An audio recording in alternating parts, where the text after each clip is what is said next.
being joined by our next guest. She is the third most powerful Republican in the House. Let's just vault her up. She's actually the first most powerful. We all know that. She is Congresswoman Elise Stefanik, and she joins us live right now on WGY Mornings. Congressman, good morning.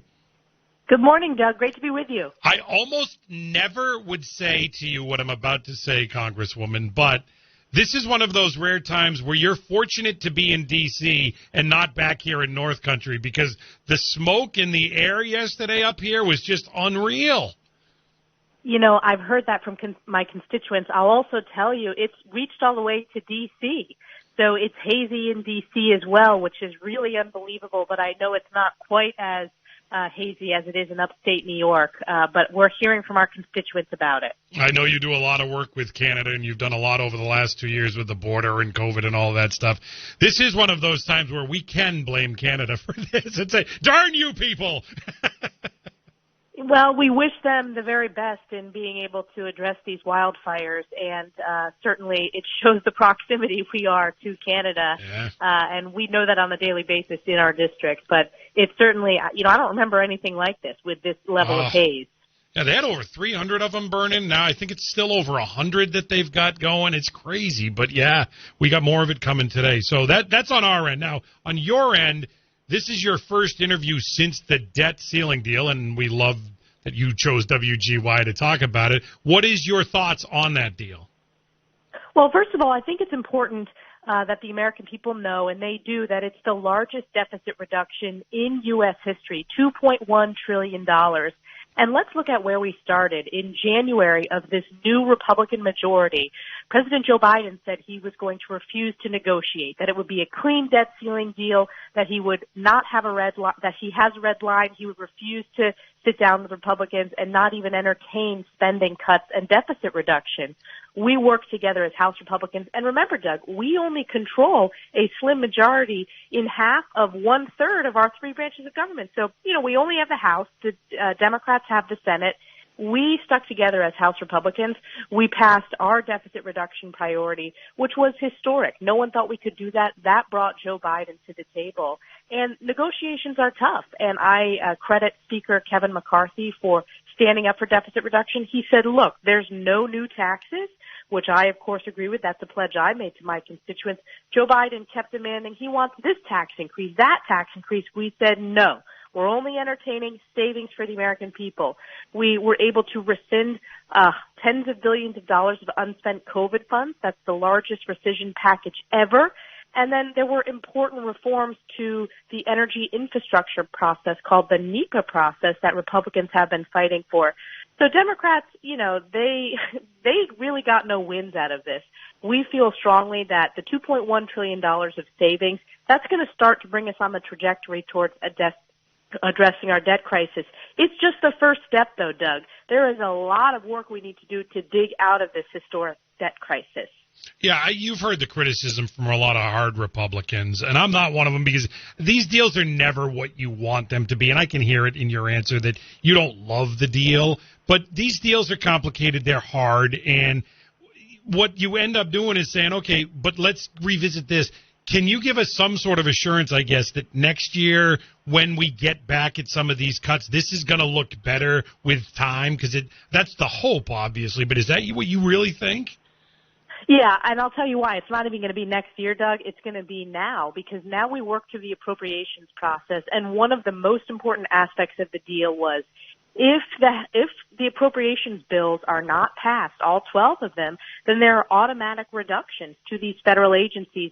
So it forces the House and the Senate to do their jobs. The Republican House certainly will. We're going to pass strong appropriations bills, and that's where you can go line by line through these agencies and look for real reductions. That's where you can go after all of the IRS agents in the future that Joe Biden wants to hire. We zeroed that out for this year, but one of the criticisms is, what about in future years? We do that through the appropriations process. You can also have good conservative policy riders on those appropriation bills.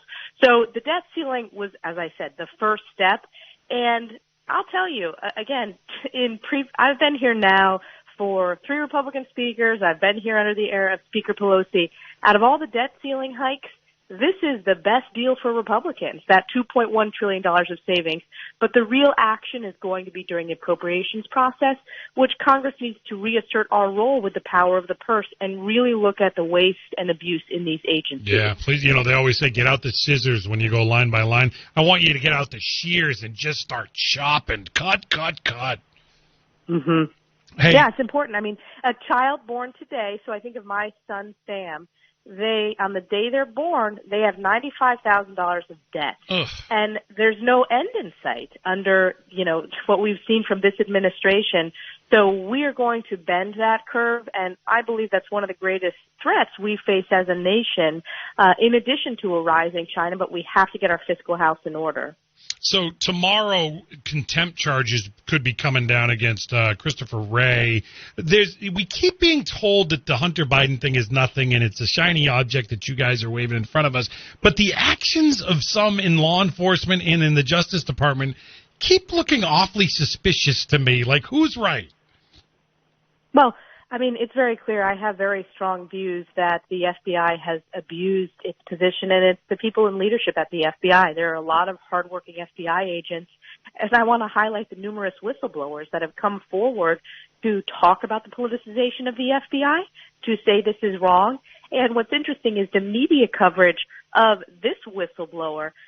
I remember not that long ago, and you remember too, Doug, when there was a whistleblower against Trump, it was all the media could talk about. Even this week when I hosted the Republican members' press conference, the media wanted to downplay this whistleblower. Whistleblower claims have to be taken seriously by law, and the mainstream media is doing everything they can to crush this. But the reality is our oversight work, we have found that there are multiple Biden family members, not just Hunter Biden, who have profited illegally off of money laundering from foreign adversaries, including communist China, while he was vice president.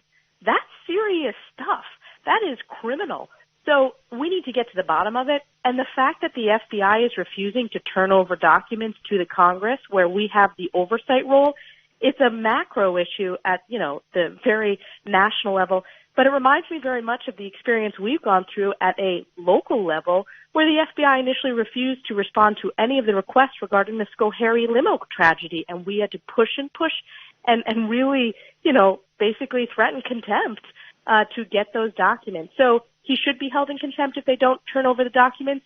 The FBI needs to be reined in, and the rot within the FBI leadership needs to be cleaned out. And let me just give you a little bit of credit, not a little bit, a lot of bit of credit here. It's not easy to move the FBI, but the fact that you helped get the FBI to go talk to those families, the families may not have liked the conversation, but it never seemed like that conversation was even going to happen, and you helped bring that about, so kudos to you. It wasn't going to happen, Doug, and let's remember, it took me in an open hearing grilling Chris Wray publicly, raising the issue of the Schoharie limo tragedy, which he seemed to be somewhat not aware of. This was 2 years ago. That triggered their internal investigation. Then they wanted to just brief me. They briefed me. I said, this is unacceptable. You need to brief the families. And we pushed and pushed publicly. And you know why they did that briefing? It's because Chris Wray is going to be in front of me next week again. And they knew that because I do my homework and I represent my district, I was going to grill him again and say it is absolutely unacceptable that you refuse to grill those families. What I am going to talk about with him is their mishandling, which I believe happened in this case, of the classified human informant. While I'm not going to get into the details, this will be a classified briefing, and there needs to be significant reforms to how they handle these human informants. Amen. And not to make light of the air quality situation here, but we know all too well where there's smoke, there's fire. There's a lot of smoke on what you're talking about. There is fire there, and you're on it. So good job by you on that. Last one, I can't let you go without talking about this migrant situation. New York City Mayor Eric Adams shipping migrants up to upstate New York and North Country. I'm sure he's going to get some soon. And it's just out of control, the lack of leadership on this from both the governor's office and the president, frankly, is appalling. And it's just chaos in this state. And it's stunning how hypocritical Democrats, sanctuary city Democrats, are being in this whole situation. Well, as we've always said, Republicans say every state is a border state, every district is a border district, and we're literally seeing that play out. We used to, and we still talk about the increases in fentanyl overdoses. Much of that is coming through the southern border. But now, literally, it's the illegal migrants who are being shipped all over the country. I credit the local and county elected officials who have declared states of emergencies in upstate and North Country counties saying, we don't support this. We are not a sanctuary county or sanctuary cities. And, Eric Adams' latest horrible idea was, people should house them in their private homes. Well, he can start in the mayor's home. He can start in his private properties that he owns. It's questionable whether in New York City or not, but he owns private properties. He should start if he believes that that's the policy. But it is outrageous. It is an abuse of New York taxpayers, and it shows that Joe Biden at the national level continues to stick his head in the sand on these crises that his policies have created. What have House Republicans done? We passed the strongest border bill in history. No one thought we could get it done. We ended catch and release. We increased funding for building of the wall. We increased funding for Border Patrol agents, and we went after the terrible policies, the pro-amnesty policies that Joe Biden has put into place day one under executive action. Now, the Senate, were it Republicans, they would take it up. They're not going to under Chuck Schumer. But this is coming right home. And, it's not Republicans who are concerned about this.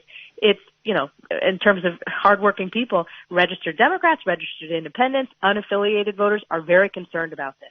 Congresswoman Elise Stefanik, we never have enough time. Don't be a stranger. Come back soon because, man, there's a lot of stuff going on, and we always love getting your take on it. Thanks, Doug. Congresswoman Elise Stefanik.